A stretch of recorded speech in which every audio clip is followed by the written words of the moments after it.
아름다운 찬양 감사합니다. 여길 보고 말해야 되구나. 성가대가 이번 주에 처음 쓰신 건가요? 여러분 성가대 귀하다고 생각해 보신 적 있으시겠지만 말 잘해야지 또 유난히 귀하죠. 네. 없다가 있으면 이렇게 귀한 겁니다. 네. 저는 들으면서 오해하지는 마세요. 너무 마음이 이렇게 평안이 밀려와서 잠이 살짝 올 것 같이 몸이 릴렉스 되는 거예요. 그 사랑. 저는 사실 처음 들었어요. 선교사들은 잘 모릅니다. 요즘 나오는 찬양들. 근데 너무 은혜가 되고 가사도 이렇게 내려놓는다고. 많이 내려놓으셨죠? 입만 웃는 것 같은데. 예, 참 감사하네요. 우리 예배가 얼마나 귀합니까? 이렇게 다 귀합니다. 주보 조금 전에 제가 봤는데 어느 교수님인가요? 면역과 코로나 시대 면역과 관계돼서 물론 목사님께서 준비하셨겠지만 예배가 최고의 면역 혁명이다. 우리를 행복하게 하고 그럴 때에 맞아요, 여러분. 우리가 저도 이거 어딘지 의사 선생님 쓴 책에서 봤는데요. 똑같은 암을 의사로부터 선고받아도 선고받자 말자 낙심하고 이렇게 탁 다 놔버리는 이렇게 내려놓으면 그건 아닌데 다 놔버리는 순간 급속도로 전이가 빨리 진행된다고 합니다. 그리고 주로 이제 크리스찬들의 경우에 해당되는데 암이라고 진단을 받아도 소망을 붙들고 예수님이 그래도 나와 함께 하시지 하고 마음을 굳게 소망을 두는 분들은 그 전이가 멈춘대요. 그 의사 선생님이 한 얘기입니다. 김종성 박사님인가요? 그 의사 예수 쓰신 분. 딱 그 순간 멈춘다고 합니다. 그러니까 우리 마음이 얼마나 중요합니까? 특히 이렇게 예배를 드릴 때에 하나님 말씀을 드릴 때 일주일 동안 여러분 이 시간보다 더 이렇게 참 복되고 행복한 시간이 있었다면 그거 이상한 거죠. 어떤 시간이 하나님을 만나는 시간보다 더 행복할 수 있겠습니까? 근데 현실은 또 우리가 예배를 제가 오늘 장로님 기도부터 다 이렇게 다 공감이 됩니다. 장로님 기도할 때 그러셨거든요. 우리 마음이 굳어져서 그걸 녹여달라고. 마음이 굳어지면 예배도 여러분 즐겁지가 않죠. 목사님 눈치 안 채게 시계를 계속 이렇게 보게 돼. 언제 끝나나. 그리고 또 예배를 많이 드리면 이제 알죠. 지금쯤 이제 끝나겠구나. 근데 오늘 여러분들은 제 설교 언제 끝날지 종잡으실 수 없을 겁니다. 원래 목사님들은 성도님들을 좀 어려워하시지만 선교사들은 별로 겁날 게 없어요. 그냥 나가면 끝이거든요. 우리는 막 이렇게 해놓고 저희는 나갑니다. 또 별로 기억들도 못 하세요. 제가 작년에도 제 설교했는데 제 설교 기억하세요? 뭐 했는지? 모르시잖아요. 저도 노트북 열어봐야 압니다. 사실은.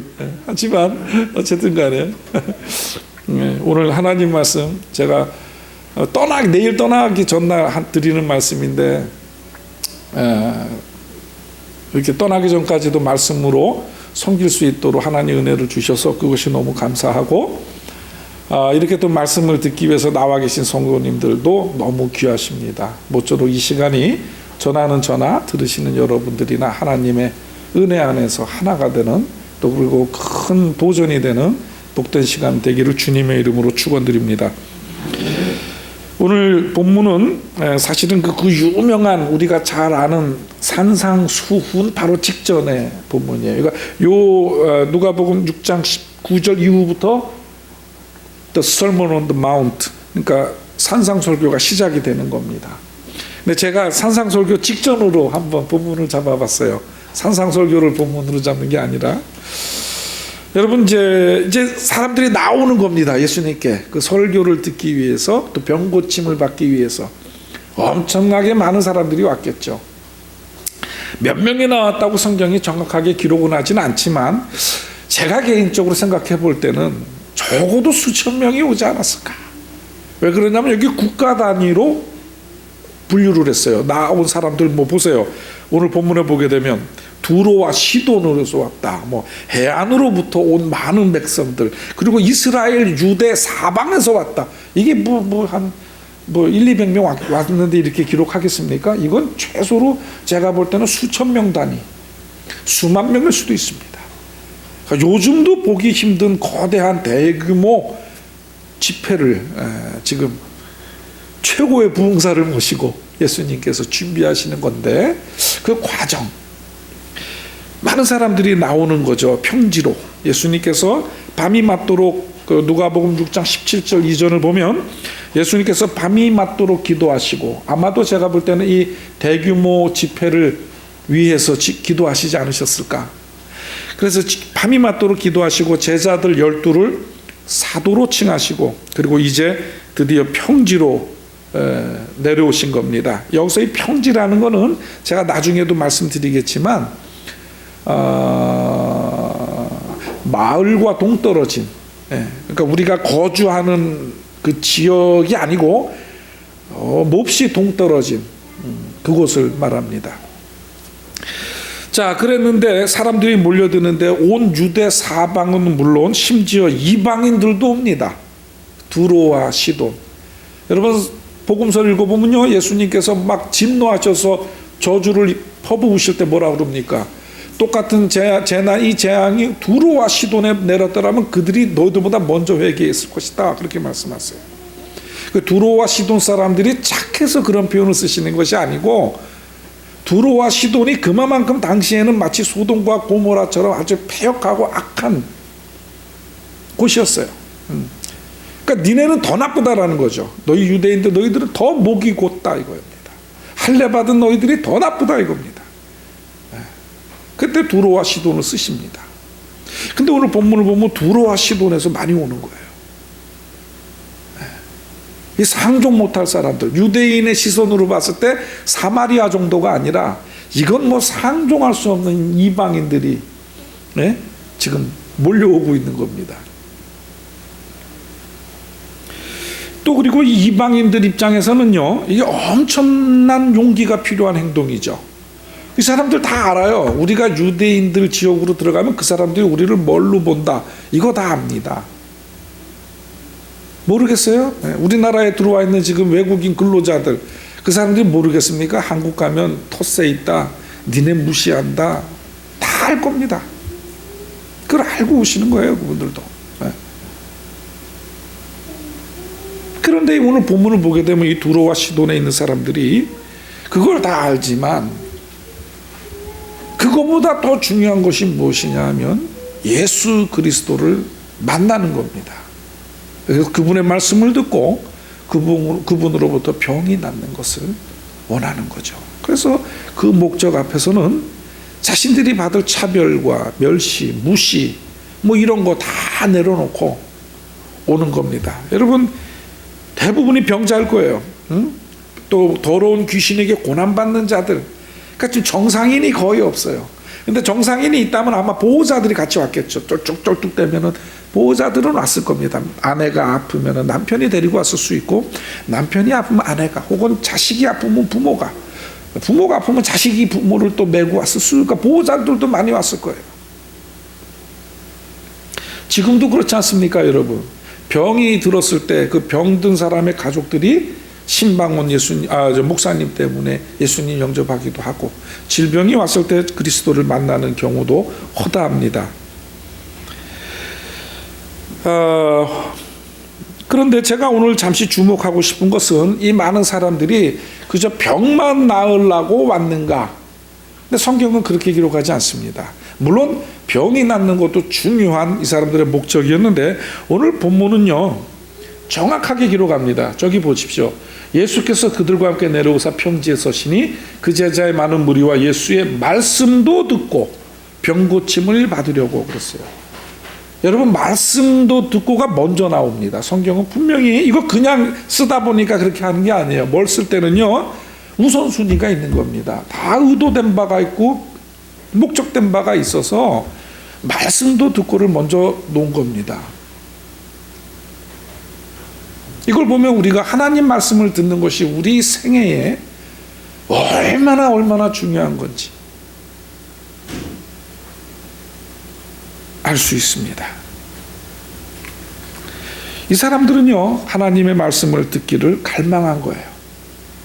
여기에 병고침, 이 말씀이 없고 예수의 병고침을 받으려고 이렇게만 나오지 않았어요. 본문은 말씀을 먼저 듣는다. 여러분 삶의 우선순위가 어디에 있습니까? 여러분 병이 들면 병이 낫는 거에 우리가 아주 그냥 엄청난 갈망이 생기는 건 인간이라면 누구나 동일한 거예요. 그런데 그 와중에도 우리는 하나님 말씀에 대한 갈망, 예수에 대한 갈망이 있어야 됩니다. 저는 오늘 결론 삼아 미리 말씀드리자면, 과연 오늘 우리에게 이렇게 예수님께 갈급한 마음으로 나온 사람들이 가졌던 이 그리스도에 대한 열망이 오늘 저와 여러분에게 정말 얼마만큼 있는가, 저는 이거를 한번 여러분과 이 시간에 한번 곰곰이 생각해 봤으면 좋겠어요. 예수에 대한 열망이, 정말 간절한 열망이, 그분을 만나고 싶고 그분을 만지고 싶은, 오늘 제 설교 제목이 예수를 만지랍니다. 예수를 만지라. 그분을 만지고 싶은 열망이 우리 가운데 얼마나 있는지, 여러분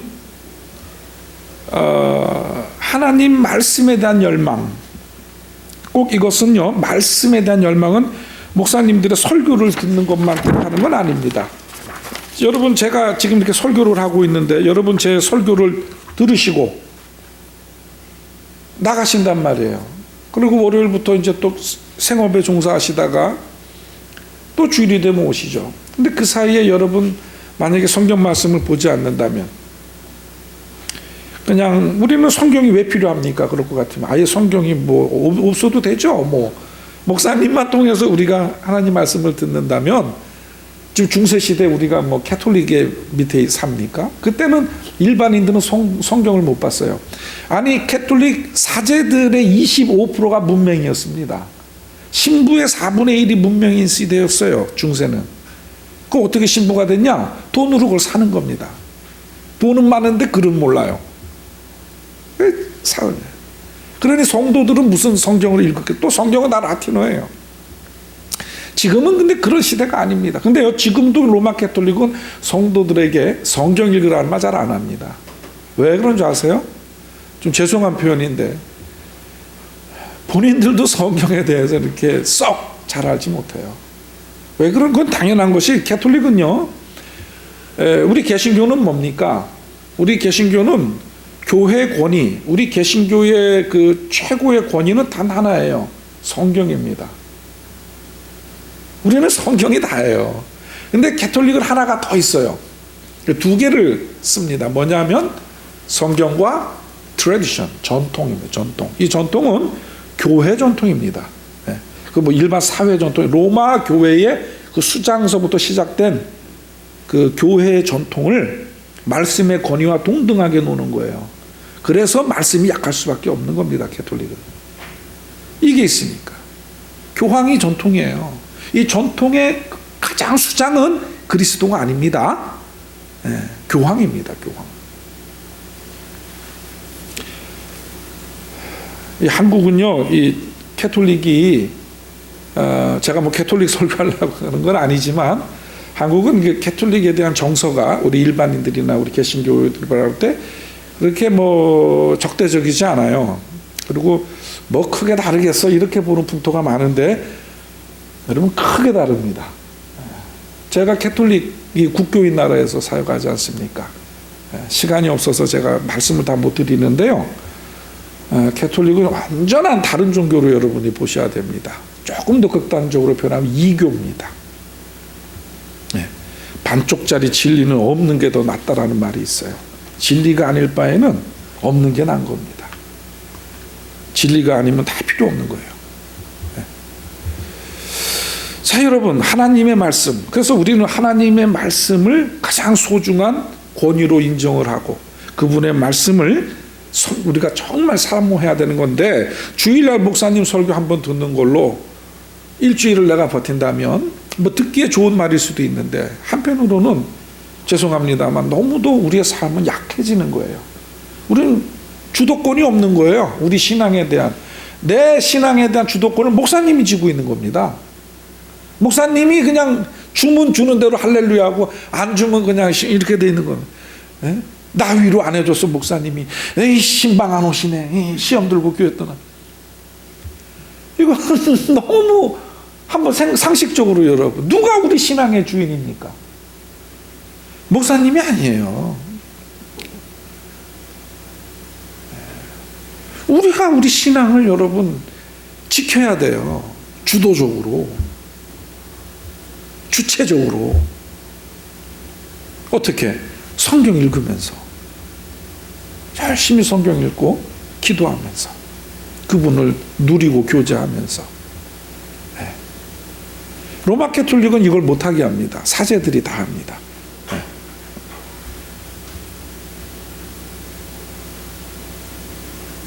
뭐 그 사람들이 들으면 아니라고도 하겠지만, 어쨌든 여러분, 우리는 성경을 부지런히 읽어야 됩니다. 말씀도 듣고. 이 말은요, 지금은 예수님이 승천하시고 올라가셔서 성령으로 우리에게 오셔서 예수님이 우리 곁에서 말하지 않아요. 지금은 성령님이 우리와 함께 계시는데, 우리가 성경을 펴서 성경 말씀을 읽을 때 성령님을 뵙는 겁니다. 우리가 성령님 찾는 게 어려운 일이 아니에요. 어떤 분들은 자꾸 성령님을 신비롭게만 이해해서, 그죠? 내가 기도하고 뭐 할 때 이렇게 휙 오시는 분, 나를 막 휙 이렇게 해서 특별한 어떤 감동을 주시는 분, 그럴 수도 있지만, 여러분 성령님이 꼭 그렇게 특이한 방법으로 우리에게 임하시는 분이라면 좀 모순이 있죠. 성령님은 우리에게 아주 편안하게 오십니다. 어렵지 않게 오십니다. 우리가 성경을 펼치고 그분의 말씀을 읽기만 하면 성령님은 우리를 만나주시고, 우리의 마음에 감화를 주시고, 우리 마음을 통치하시고 굴복시키시고 새로운 가르침을 주시고, 아 내가 잘못 살았구나 깨닫게 하시고, 그래서 다시 성경을 읽지 않으면 안 되게 만드는, 더 깊은 세계로 우리를 인도하시는 분, 이분이 성령님입니다. 그리고 이것이 성령님의 큰 사역이에요. 근데 우리가 이 성령님을 안 만난단 말이죠. 왜? 바빠서. 안 바쁘신 분들도 계시죠. 우리 권사님들 뭐 죄송합니다. 바쁘실 수도 있고 안 바쁘실 수도 있는데, 어쨌든 오늘날 우리 현대인들이 얼마나 바쁩니까? 다 바쁘시죠? 여기 다 바쁜 분들이네. 젊은 분들 뭐 우리 김성경 집사님 바쁘시죠? 직장 다니시고. 네. 오늘 잘 들으세요. 바쁜 분들 특히 잘 들으셔야 됩니다. 안 바쁜 분들도 들으셔야 되지만. 여러분 우리가 바쁘면요, 이런 영적인 생활로부터 좀 멀어지죠. 저도 그래요. 여러분 선교사들은 뭐 사역이 다 하나님과 뭐 그렇지 않습니다. 때로는요 우리도 하나님으로부터 분리되고 하나님과 아무 상관없는 일에 바쁠 때가 있어요. 우리 선교사들도 정신 차리면 어이구 내가 뭘 했나 싶을 때 많습니다. 저희도. 여러분 오늘 우리는 이 간절함을 배워야 됩니다. 이 병든 사람들이 예수님께 나올 때 이 얼마나 간절했겠어요. 병도 낫고 말씀도 듣고. 뭐 그때 당시 의사가 있었겠습니까? 물론 의사가 있었겠지만 의사한테는 돈도 내야 되는데 돈 못 내는 사람들이 오늘 다 왔을 거 아니에요.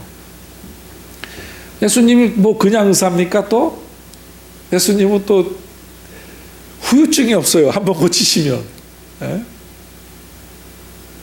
완벽한 의사입니다. 예수님은. 몸도 고치시고 마음도 고치시고 영혼도 고치시는 분이에요. 돈도 안 받아요. 말씀도 덤으로 주시는. 그래서 이 사람들이 온 거죠.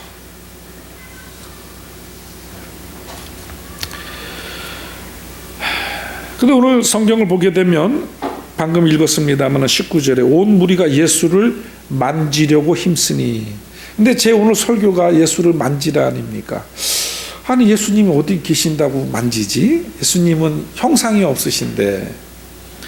여러분 필리핀에 가면요, 제가 이 사진을 좀 준비 못했는데 우리 아이들 유준이 강준이 다니던 학교에 가면요, 학교 교실에 뭐가 있냐면 예수 마네킹이 있습니다. 마네킹 실제로 사람 사이즈에 예.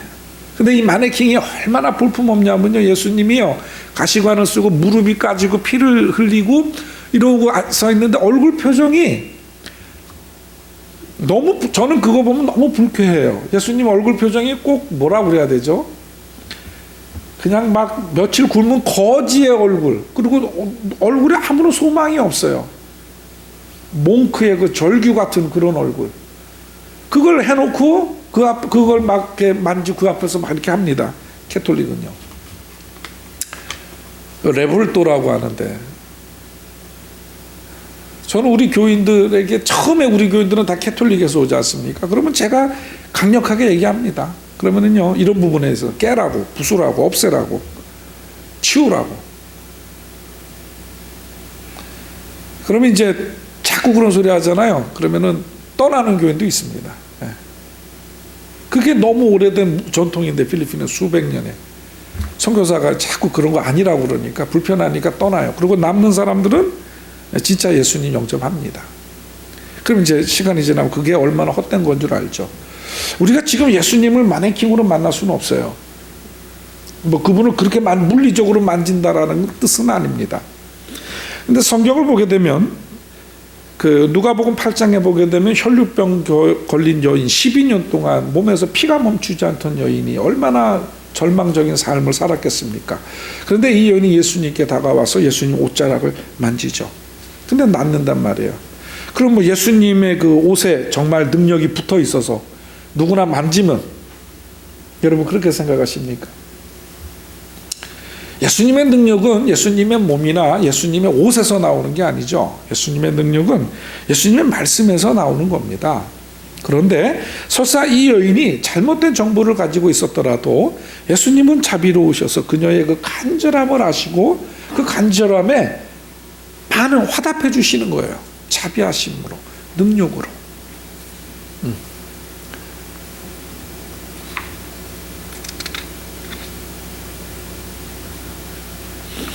여러분, 예수님은요 우리의 간절함 속에서 일하십니다.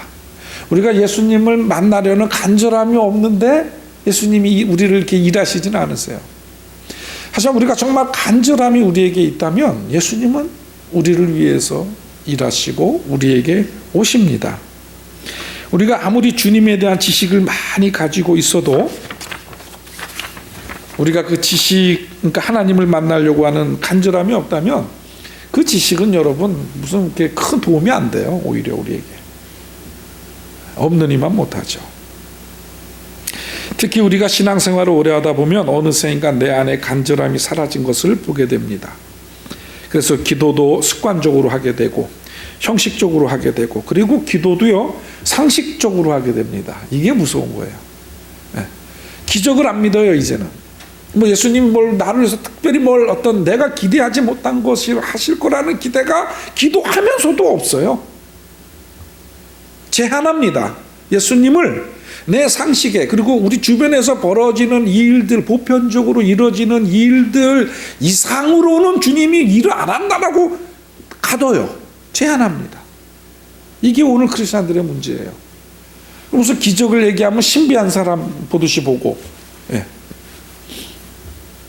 큰 실수죠. 왜 여러분 예수님이 우리의 삶에 기적적인 일을 펼치지 못하십니까? 저는 제 믿음이 여러분 정말 큽니다. 그걸 자랑하려는 게 아니라 정말 저는 주님이 일하시는 걸 봅니다. 제가 나중에 제 개인적인 간증을 잠깐 말씀드리죠. 여러분, 그리고 왜 요즘 사람들이, 요즘 현대인들이, 그리스도인들이 왜 주님의 그 능력을 경험하지 못하고 그렇게 살아갈까요? 저는 첫 번째 이유는 우리가 너무 풍족해서 그렇다고 봅니다. 저는 과거에 저 어릴 적에 교회 가면요 울면서 기도하는 분들 많았어요. 대낮에도 엄마들 와서 아버지 하시면서 마루 그 바닥 쿵칵쿵칵 하면서도, 우리 아마 저보다 연세 많으신 분들 다 아실 겁니다. 예전엔 그런 일 보는 게 흔했어요. 저 어릴 적에 교회 문 열고 탁 들어갔는데 기도하고 계시고 그럼 다시 닫고 나오고, 친구들이랑 놀러 가고. 근데 여러분, 요즘 누가 평일에 교회 사람 찾기도 쉽지 않지만, 참 우리가 얼마나 하나님 앞에 눈물 흘려가면서 기도해 보는가. 그 왜 그럴까요? 왜 우리 속에 간절함이 없습니까? 예, 풍족해서 그런 겁니다. 풍족해서. 우리 삶이요, 물론 여러분 중에 물질적으로 나는 별로 가난한데 왜 저 선교사님 저렇게 말씀하시지? 그러는 분 계시겠지만, 보편적으로 보면은 우리가 지금 풍요로운 건 맞습니다. 특별한 결핍을 못 느껴요. 우리 아이들도요, 보면은 어쨌든 제가 뭐 이렇게 사주기도 하고, 또 본인들이 돈을 모아서 이렇게 사기도 할 때 보면 격세지감. 저 예전에 뭐 하나 살려면 몇 달 걸리고 막 그랬던 그렇게 생각하면, 물론 세상은 바뀌었죠. 하지만 그거에 비하면 요즘은 정말 풍요로운 것 같아요. 풍요로우니까 간절함이 없는 겁니다. 뭘 간절하게 기도해서 얻어본 경험이 없어요. 요즘은 다 기도 안 했는데도 뭔가 다 얻어지는 것 같아.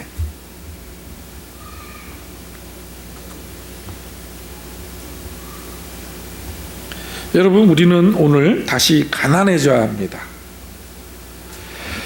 여러분, 재산을 다 어디다 뭐 남한테 주고 기부하고 거지가 되라는 뜻이 아니라, 우리가 다 영적으로 한번 파산을 선고하고 하나님 앞에 다시 서야 됩니다. 오늘 장로님 기도도 그랬고, 목사님 헌금 기도도 그랬고, 우리 다시 한번 서야 됩니다. 겸손하게. 그리고 내가 병든 자라는 것을 먼저 인정해야 됩니다, 여러분. 난 병이 없는데. 아니에요. 우리가 왜 병이 없습니까? 우리는 지독한 영적인 병에 다 걸려 있죠. 하나님을 거부하는 죄, 내 삶을 즐기려는 죄, 하나님의 나라를 살기보다는 내 나라를 더 집중하고 내 나라를 더 세우고 그 나라에 올인하면서 살아온 죄, 남을 돌아보지 않은 죄, 남을 용서하지 않은 죄, 사랑하지 않은 죄, 내 욕망만 사랑한 죄. 우리의 죄가 뭐 한두 개입니까, 여러분? 그리고 하나님 사랑하지 않은 죄. 교회에 나와도 하나님을 멀리할 수 있어요, 얼마든지. 하나님 사랑함이 없으면 교회 밖에 있으나 안에 있으나 똑같은 거 아닙니까? 우리는 그런 죄가 있어요. 그런데 마치 죄가 없는 사람처럼 우리는 행동할 때가 많습니다. 그러니까 죄의식도 없고, 회개합시다, 목사님이 우리가 리드할 때 뭘 회개할지 모르는 분들 많아요. 뭘 회개해야 되지? 뭐 이렇게 목사님 기도 소리 들어보니까, 저런 거 회개하는구나. 주님, 내 마음대로 산 거 용서해 주시고.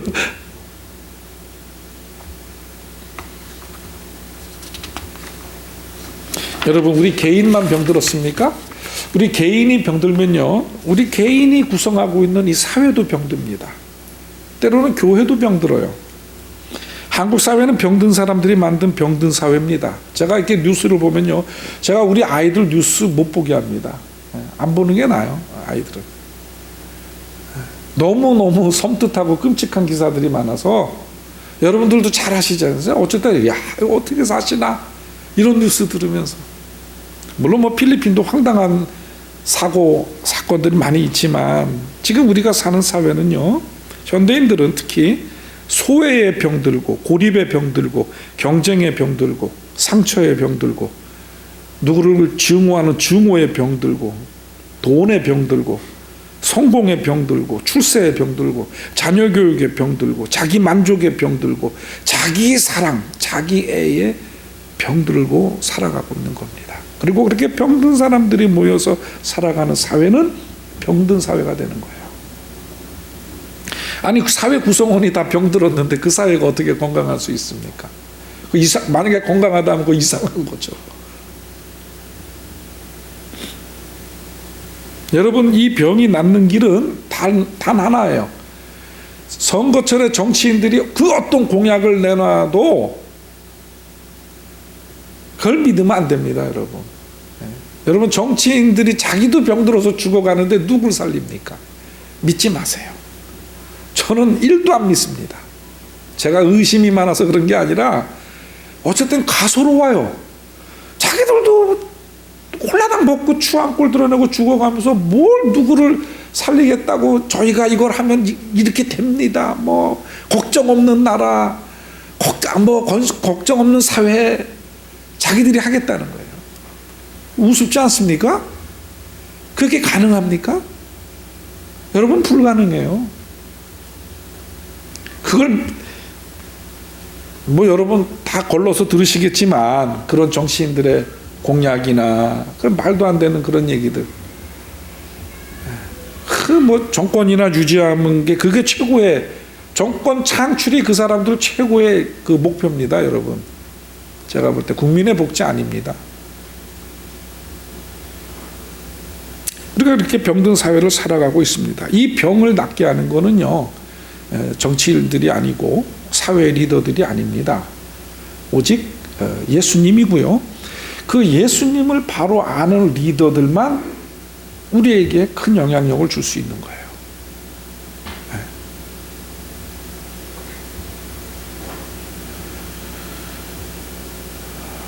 여러분 참 요즘에 교회가 얼마나 공격을 받습니까?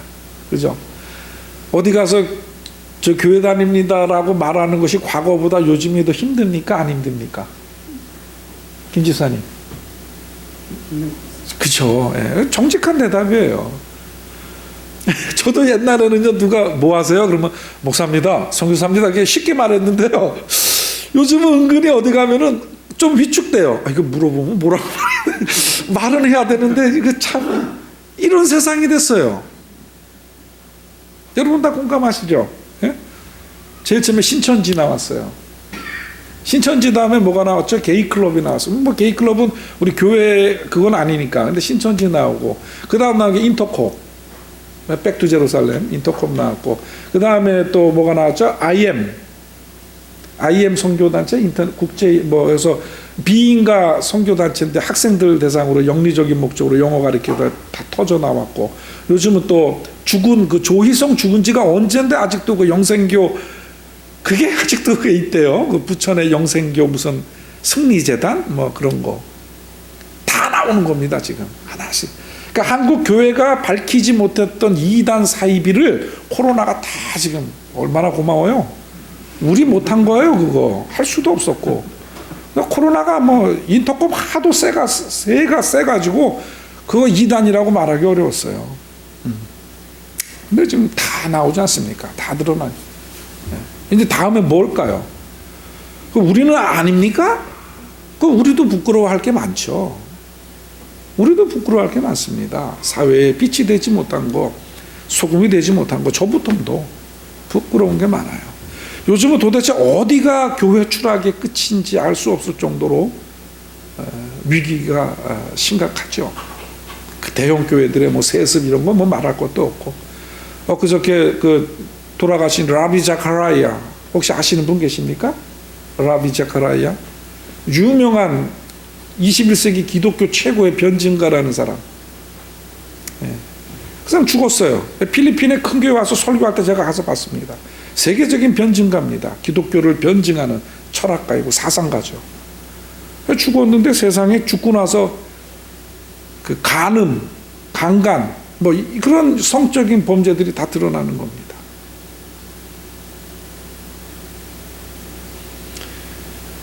뭐 이런 얘기 안 하고 그냥 넘어갈 수도 물론 있습니다. 근데 제가 굳이 이거를 말씀드리는 거는, 우리가 회개를 할 때 끝까지 회개를 해야 됩니다. 그리고 정말 다 봐야 돼요, 처절하게. 그러니까 이 코로나를 막연히 우리가 그냥 끝나기를 바라는 게 아니라, 하나님께서 이런 시간을 왜 우리 한국 교회에 주셨는가? 그리고 우리는 이 시간 속에서 무엇을 해야 되는가? 우리는 생각하고 고민해야 됩니다. 부끄러운 게 있으면 하나님 앞에 다시 서면 돼요. 그렇다고 뭐 우리가 이제 그럼 뭐 끝났네, 교회 떠납시다, 그거 아니에요, 여러분. 더 열심히 믿어야죠. 더 성경에 지혜로워지고, 더 하나님 말씀 사랑하고, 더 예배를 사모해서 우리가 더 정말 금쪽 같은 그리스도인, 그리스도의 병사가, 군사가 되어서 우리를 모집한 자를 기쁘게 하려고 하는 그리스도인이 되었을 때에 그때 사람들이 교회를 달리 보는 겁니다. 우리가 그렇게 못했기 때문에 우리를 오늘날 이렇게 보는 거예요, 세상이. 여러분 공감하십니까? 예. 그 세상 사람들의 그 조롱과 야유를 극복하는 길은 맞받아치는 게 아니라 우리가 더 예수님 따르는 거에 열심을 내서 우리 속의 내면의 사람이 정말 아까 노래 부른 대로 다 내려놓고, 예, 정말 다 내려놓고 따라야 돼요, 예수님. 그러면 인정해 줍니다, 세상이. 아유, 교회 가야겠네. 저 사람들이 정말 다르긴 다르네. 저기 뭐가 있나 보네.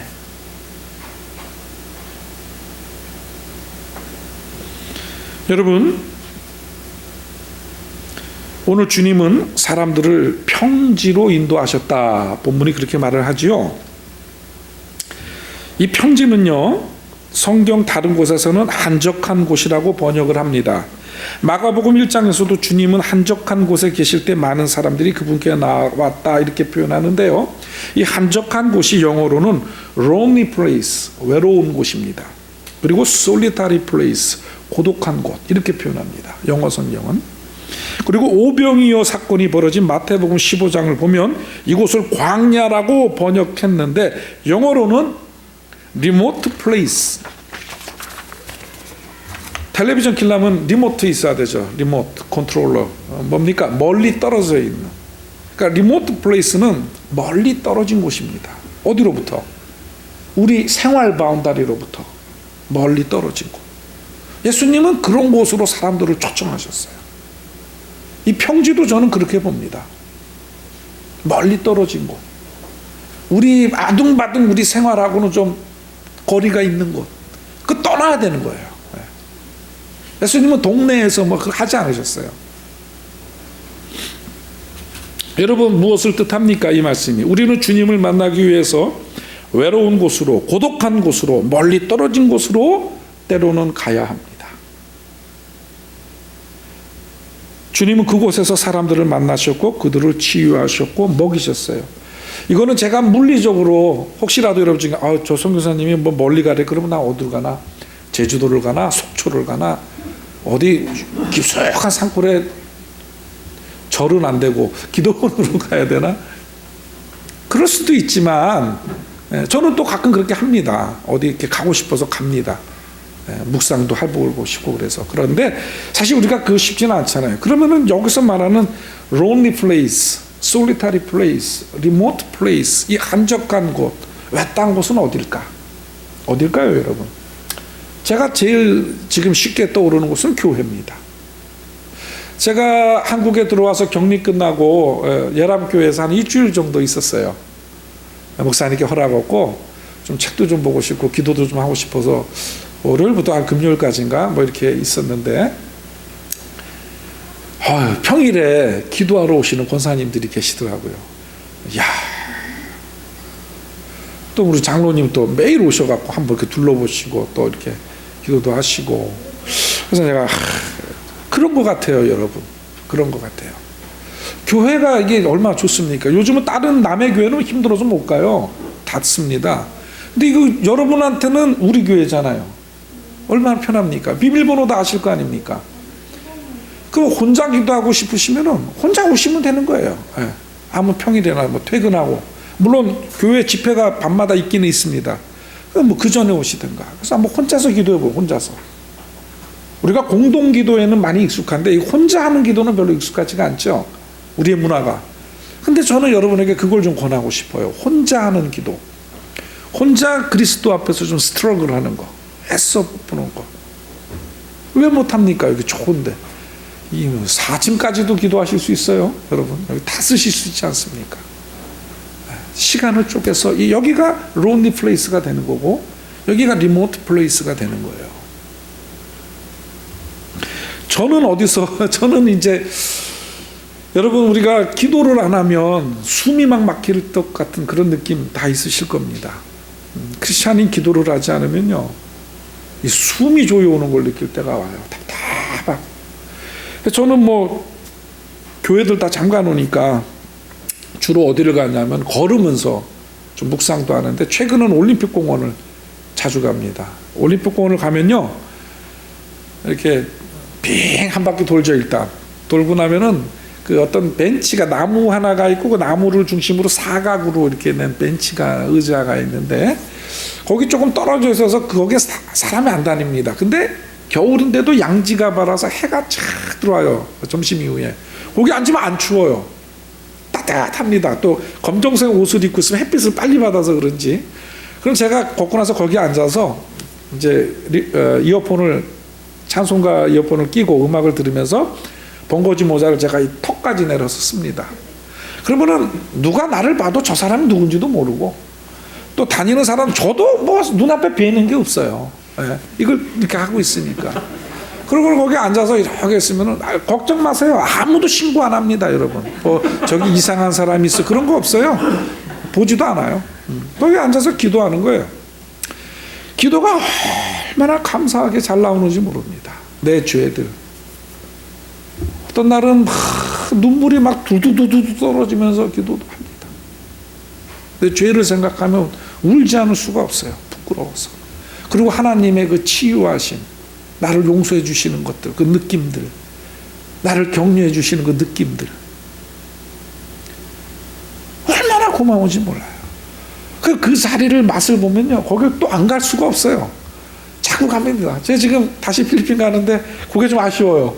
필리핀은 좀 이렇게 지금 다니기가 좀 쉽지는 않거든요. 또 밤에는 위험하고. 저는 여러분들은 지금 한국이 얼마나 좋은 곳인지 여러분, 김집사님 올림픽 공원 한번 가보세요. 네, 공원 좋습니다, 여러분. 네, 산책하시고 하나님을 묵상하고 기도하기에 얼마나 좋습니까? 그런 시간을 우리가 가져야 되는 겁니다. 저는 우리 CMC 교인들, 필리핀에 있는 우리 CMC 교인들, 우리 목사님, 장로님 다 그때 오셨더랬는데 제가 우리 교인들에게 캠페인처럼 늘 하는 얘기가 있어요. 등교하기 전에 교회 와서 한 20분 기도하고 가라. 출근하기 전에 교회 오셔서 한 20분 기도하고 와라. 그리고 퇴근하고, 그러면 아침을 놓치면 퇴근하고 와라. 퇴근하고 집에 가기 전에 와서 한 30분 말씀 보고 기도하고 가라. 저는 그걸 늘 했어요. 성도들이 좀 합니다. 특히 제가 이렇게 지키고 있으면 더 많이 합니다. 교인들이. 없으면 좀 덜 하는 경향이 있지만. 근데 참 복되죠. 여러분, 우리가 의도적으로 그렇게 외딴 곳, 한적한 곳, 리모트 플레이스를 우리가 의지적으로 찾지 않으면요, 우리가 주님 만나는 게 쉽지가 않습니다. 그래서 이거 사투를 벌여야 되는 거예요. 그래서 우리가 영적 전쟁이라는 말을 그래서 쓰는 겁니다. 그냥 뭐 그냥 되는 대로 올라오다 뭐 릴렉스하게 있는다고 우리가 주님을 만나는 건 아니에요. 그만큼 우리가 애를 써야 됩니다. 물론 육아도 바쁘고 자녀나 생업이 바쁘시지만 그래도 우리가 그분을 찾아야죠. 제가 이제 말씀을 좀 정리해 보겠습니다. 우리는 주님께 나아가야 됩니다. 주님이 멀리서 우리에게 손짓하시면 그곳이 광야든 고독한 곳이든 외딴 곳이든 그분이 계시다면 우리는 어떤 수고를 무릅쓰고라도 그분께 가야 됩니다. 주님 너무 멀리 계셔서 거긴 좀 아닌 것 같아요. 이리 오시면 안 되나요? 우리 주도적으로 그렇게 하면 안 돼요. 그리고 여러분, 제가 오늘 설교 제목이 예수를 만지라인데, 예수를 만진다라는 것은 그분의 임재를 느끼고 누린다는 것입니다. 그리고 그분과 깊고 충만한 소통을 가진다는 걸 말하는 겁니다. 그래서 내가 예수를 만지라는 것은 그분의 살아계심을 느끼는 거예요. 그분의 사랑을 누리는 겁니다. 이걸 말씀드리는 겁니다. 여러분에게 정말 도전하고 싶습니다. 여러분 정말 이런 깊은 영적 소통의 시간이, 예수를 만지는 시간이 여러분 일상의 삶 속에 얼마만큼 있습니까? 만약 없다면 늦지 않았어요. 오늘부터 하면 되는 겁니다. 제가 목사인데요, 선교사인데, 여러분 목사, 선교사라고 뭐 주님 거저 만나는 거 1도 없습니다. 저희들도 게을러지고요, 나태해지면요 똑같아요. 여러분 다를 거 하나 없습니다. 사투를 벌이지 않으면 모든 그리스도인은 똑같아요. 제가 잘 압니다. 여러분하고 다를 거 하나 없어요. 그럼 우리가 왜 소통을 해야 되는가? 주님이 우리에게 원하는 게 있어요. 주님이 우리에게 뭘 원하실까요? 저기서 우리에게 손짓 하시는데 주님이 우리에게 원하는 게 뭐겠습니까? 우리의 돈을 원하실까요? 우리의 출세나 성공을 원하실까요? 주님이 우리에게 원하시는 것이 있습니다. 말씀을 좀 부탁드릴게요. 스바냐 3장 17절을 한번 보죠.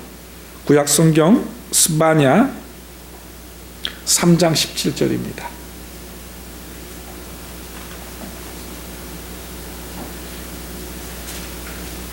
다 같이 읽어볼까요? 3장 17절 시작. 너의 하나님 여호와가 너의 가운데 계시니 그는 구원을 베푸실 전능자이시라. 그가 너로 말미암아 기쁨을 이기지 못하시며 너를 잠잠히 사랑하시며 너로 말미암아 즐거이 부르며 기뻐하시리라 하리라. 아멘. 여러분, 하나님이 저와 여러분에게 원하는 건 사랑입니다. 이거예요, 이거. 여러분들 여기 다 자식들이 있으시죠? 여러분 자식을 오랜만에 만나셨을 때 뭘 하길 원하십니까? 혹시 자녀하고 지금 시국 정세에 대해서 한반도 국제평화 속에 한반도 현재 상황 이런 거 의논하십니까? 여러분 뭘 원하시나요? 자식과 그냥 따뜻한 밥 한 끼 같이 먹고 교제하고 요즘 어떻게 지냈니? 보고 싶었다. 자식은 아이고 아버지 어머니 자주 못 와서 죄송해요. 아픈 데는 없으시죠? 이런 거 묻고 이게 원하는 거 아닙니까? 우리가 사랑. 딴 거 없지 않습니까? 마찬가지입니다. 우리 주님도 저와 여러분에게 원하는 거는 사랑입니다. 그래서 우리가 그 사랑으로 주님 앞에 나아가는 거예요. 그게 우리 신앙의 에브리띵입니다. 그게 우리 신앙의 모든 게 돼야 돼요. 하나님 사랑하는 거 없이 목사가 되면 뭐라고, 선교사가 되면 뭐라고, 죄송합니다. 장로가 되면 뭐하고, 우리가 무슨 어떤 일꾼이 되면 뭐합니까? 하나님을 사랑하지 않는데. 그건 다 헛일이에요. 우리가 하나님을 사랑하면은 특별한 직분이 없어도 주님 우리한테 그걸 원하는 거예요. 왜? 하나님은 사랑이시니까.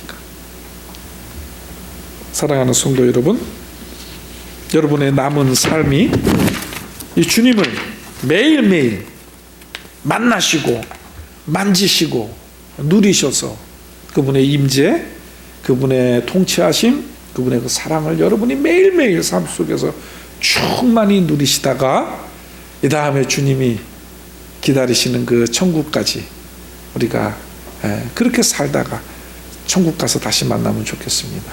기도하겠습니다. 아버지 하나님, 은혜를 감사드립니다.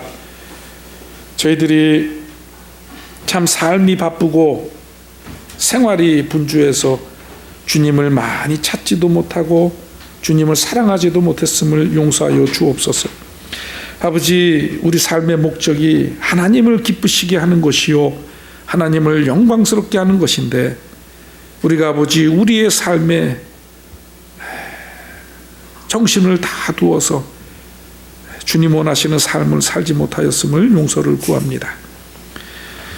사랑하는 우리 예람교회 모든 우리 성도님들이 이제 주님을 날마다 간절히 찾고 주님의 능력을 경험하고 주님의 사랑을 누려서 남은 인생 복되고 그 사랑을 주변에 나누어서 그 사랑으로 말미암아 또 다른 사람이 하나님을 만나는 역사가 있기를 우리에게 허락하여 주시옵소서. 아버지 은혜 감사드립니다. 예수님의 이름으로 기도드립니다. 아멘.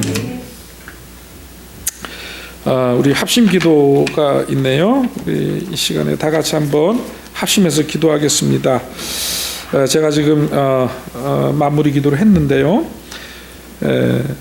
그 전에 우리 다 같이 한번 여러분 신앙을 위해서, 여러분 개개인의 그 신앙을 위해서 다시 한번 새롭게 주님 말씀 의지하고 결단하고 그리고 우리 예람교회 교회 공동체가 이 하나님 우리 주님을 날마다 만나고 누리는 일에 우리가 모든 것을 걸 수 있게 해달라고 우리 여러분 개인과 여러분 가족과 그리고 우리 예람교회를 위해서 다 같이 한번 마음 모아서 기도하겠습니다. 주님, 우리의 삶을 다스려 주시고 축복하여 주시기 원합니다. 우리가 주님을 만나는 일의 모든 것을 다 걸게 도와주시고, 주님을 만난다면 우리가 가진 거 다 내려놓고 주님이 부르시는 곳으로 가게 하여 주시옵소서. 우리의 허물을 용서하시고 우리의 모든 신앙이 아버지를 만나는 곳에, 아버지를 기뻐하는 곳에, 거기서부터 다시 시작하도록 도와주시옵소서.